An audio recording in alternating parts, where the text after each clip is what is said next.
basically unbeatable. What am I even talking about? Good old British Grand Prix season in 1995 with Ferrari. But to be honest, the shape meant to be pretty forgettable, full of crashes and silence. But in Monaco, everything changed. To the spotlight, just not for any good reason. Like any other day at the office, the no part of this car in the first sprint practice due to a technical issue. When the safety car showed up, it crashed into the crate, ended up on top of it, and smacked right into the Noid's head.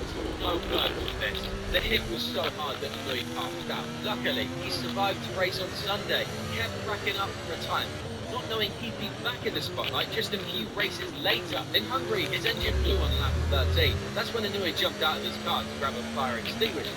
I think you already know what happened next. Up there, oh, goodness gracious me, now that is the parcel there. Holy.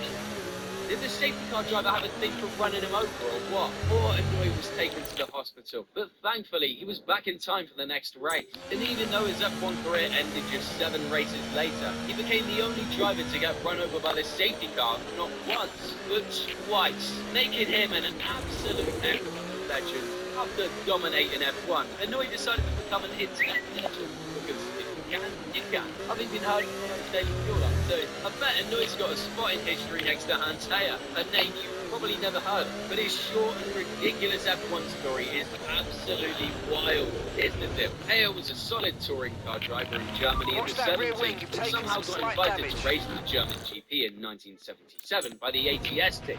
Kicker, he had zero F1 experience. But Günther Schmidt, the team boss, thought, hey, he's popular, maybe he'll bring in some sponsors. So he basically tossed him into the F1 fire with no training or prep.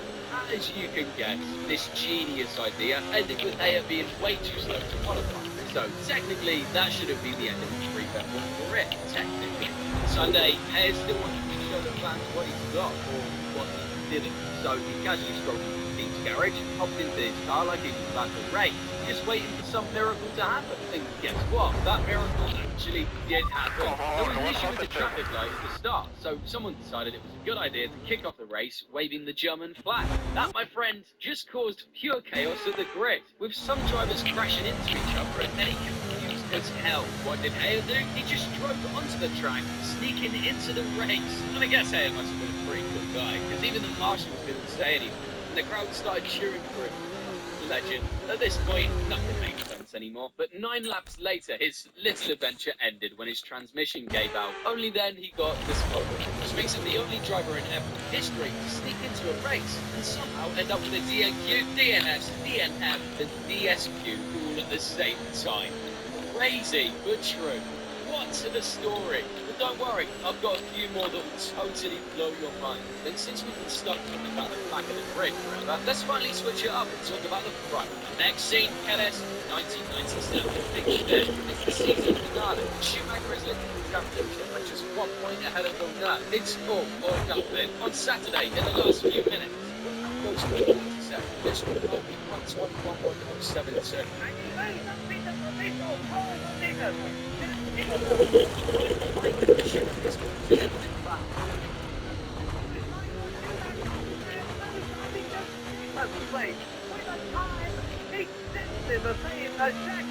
You've got damage to the rear wing. Expect some slight impact on performance. No way. Same time. Is that even possible? But that's not all. Brenton's lap is looking pretty good too. This is amazing! I cannot believe this! I cannot make them at exactly the same time as Jack Villeneuve and Michael Schumacher have stayed their points place. What the actual... I still can't believe this actually happened. I've never seen identical qualifying times in F1, let alone for pole, let alone for a championship finale, let alone 3 different drivers doing it. Imagine being Brenton, 0.000 off pole, not even on the front row. That qualifying session went down in history because everyone knew the exact time for the top 3. The 2009 Hungarian GP qualifying went down for the exact opposite. There's in the loose line, stop down It's the only angle. The flexible outer shell. Blocks heavy rain without losing mobility. It's also fully waterproof and breathable at the same time. No one knew what time anyone had set. While all the drivers were finishing up their laps in Q3, the FOM lost the signal. Just like that, the times weren't showing on the broadcast or on the screens at the track. So by the end of qualifying, no one, drivers included, had any clue who was on pole. That's when Alonso, as soon as he got out of the car, decided to do his own little detective work to figure out everyone's times. 22.5.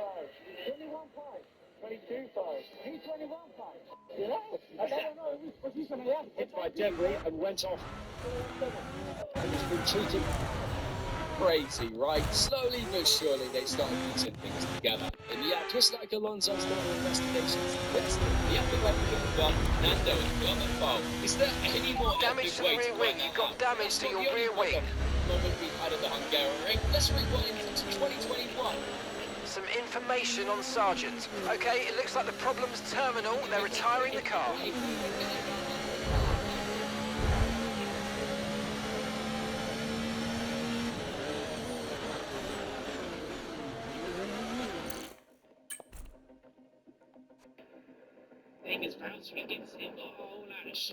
Kicked off with total chaos, a ton of crashing, which led to a red flag. By the time the race was about to restart, the rain had stopped, and the track was playing right in that awkward stage where you don't know if you're sticking it to switch to flips. Well, at least that's what Hamilton was thinking, because the others had it all figured out. Just Come on, you can win that place back.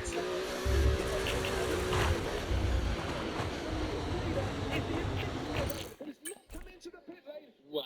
Guess who got it right in the end?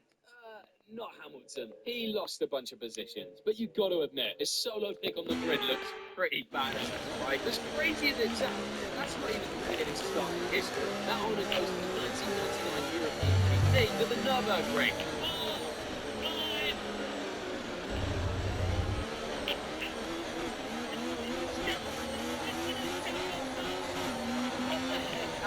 Why didn't the lights go out? And why did some cars stop? Well, it could have just been a light malfunction and a simple jump stop, which is the official story. I'll dug into it, and the real answer might be way crazier and darker than you think. So apparently, back in the 90s, the race director would press a button and send a signal to the starting line, and they'd stay on for a set time before going out. The thing is, people figured out how to intercept the signal, so they knew exactly when the lights would go out. They play a beep in the driver's earphones just before, letting them nail the start every time. But during this race, Zanardi was out of position, so they aborted the start while the lights were still on. The problem, the beep still went up. Side So pods have some taken drivers damage. took off anyway, even though the race hadn't actually started. After that, they made the lights stay on for a random amount of time, so teams couldn't figure out exactly when the race would start.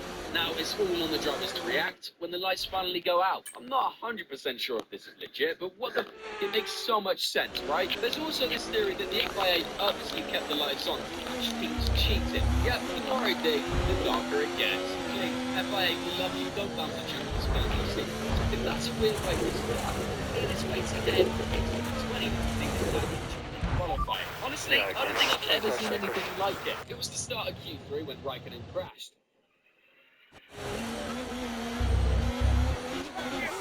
Kimi Räikkönen on pole last year.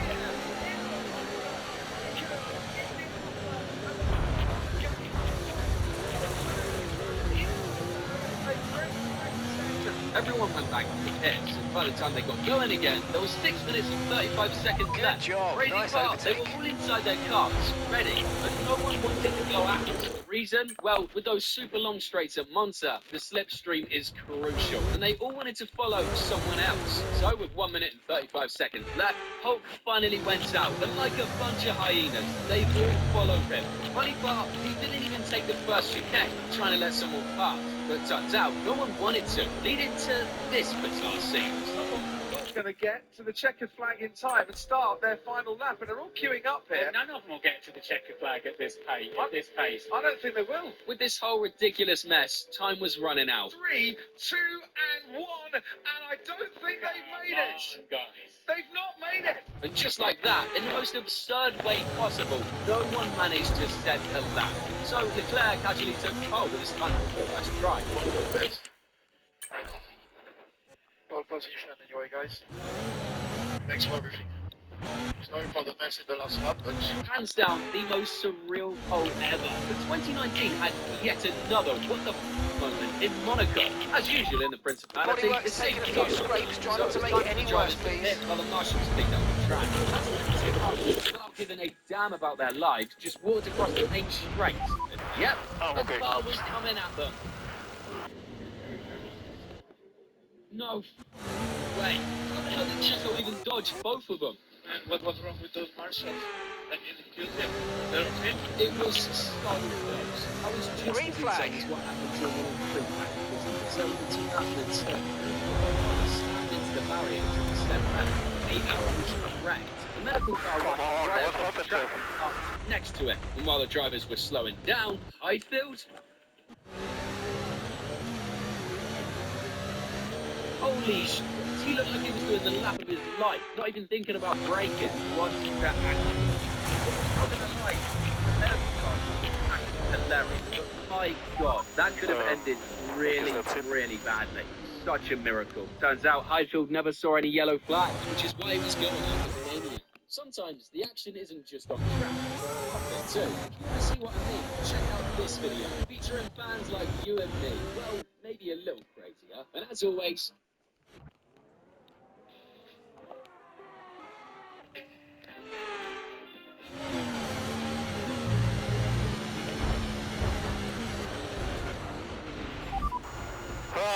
So unlucky, incredible. What's for dinner, Danny? Say it.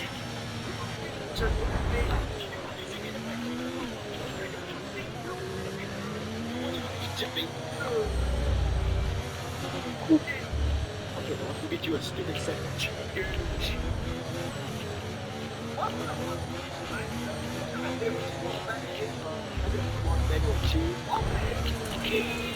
The side pods have taken damage. Keep an eye on your engine temperatures. Cooling may be adversely affected.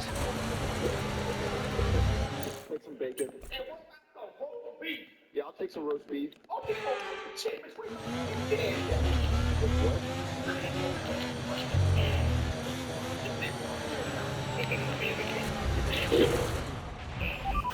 Yeah, of course. That's all the money. Sorry for the tennis ball to the face.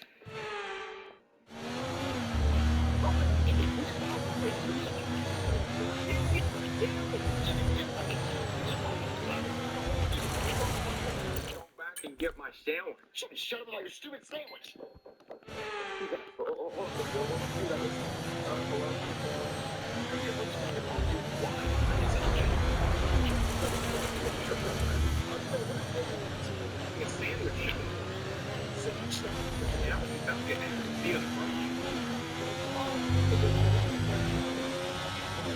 Yeah, you were running away.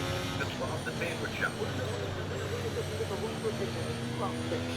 Okay, what's a robber look like then? Really? Like in a cartoon? Oh, okay. Oh, what? Do you have like a big bag with a money sign on it too? Yeah, he did. Come on, what do you think? I was born yesterday? Because I wasn't. I'm 42. Oh, but you don't look like you were born yesterday. Owie, okay. Okay, boomer. Well, hold on.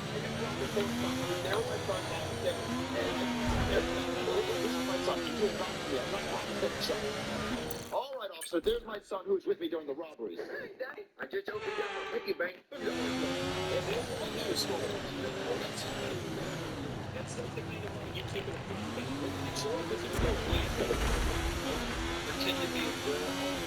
I'm afraid you've been given a time penalty for that last incident, mate.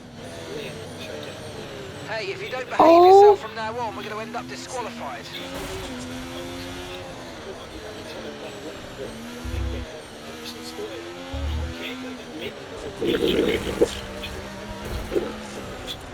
Come on, what's happened to? We found your hat at the scene of the crime. You have a whole bunch of money that's missing, and here's a tennis ball blaster that was used in the robbery. Okay, but that's all coincidence. Yeah, okay, whatever. How about we go back to the scene of the crime and see if that's John's gimmick? Okay, fuck it. Son with the sandwich anyway. Johnny, just stay here. Blue All flag. right, Daddy. All right, here we are at the scene of the crime. What? 1 minute. Of course it looks familiar. I was just here. Robbing the place? No, I was ordering a sandwich. Well, then where's the sandwich? She never had time to make it because the robber came in. With you? And you and Rob? We're not racing the car behind. Let them pass when you can. Of course you did. I was just here. Ma'am, have you ever seen this man before? He was a...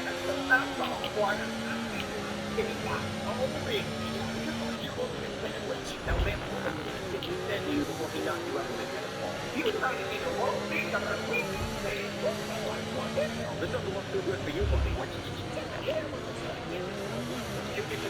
Bodywork's taken a few scrapes. Try not to make it any worse, please.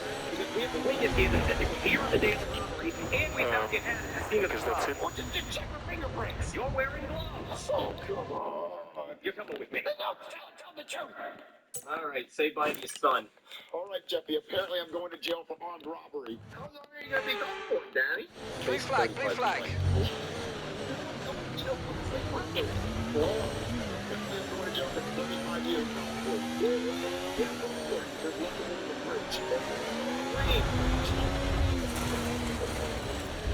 Get him back to jail.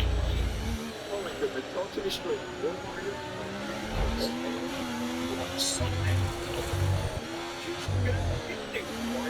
Solid evidence? What do they have? They have your hat at the scene of the crime. Witness testimony from the employee saying that you were the last person she saw before she went. Okay, blue flag conditions. Create a gap and let the car behind through. So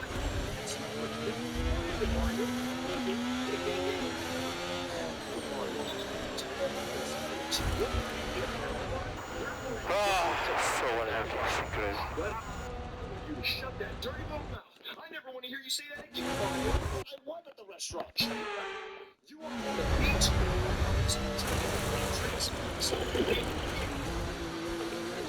Okay, careful. Yeah, I agree. Once you're done lying, you have the lie symbol, and you're going to tell one more lie with a cherry on top. I want to tell the truth. Okay. Blue flag. Life, Mario. Or do you want to take the plea deal? What's the plea deal?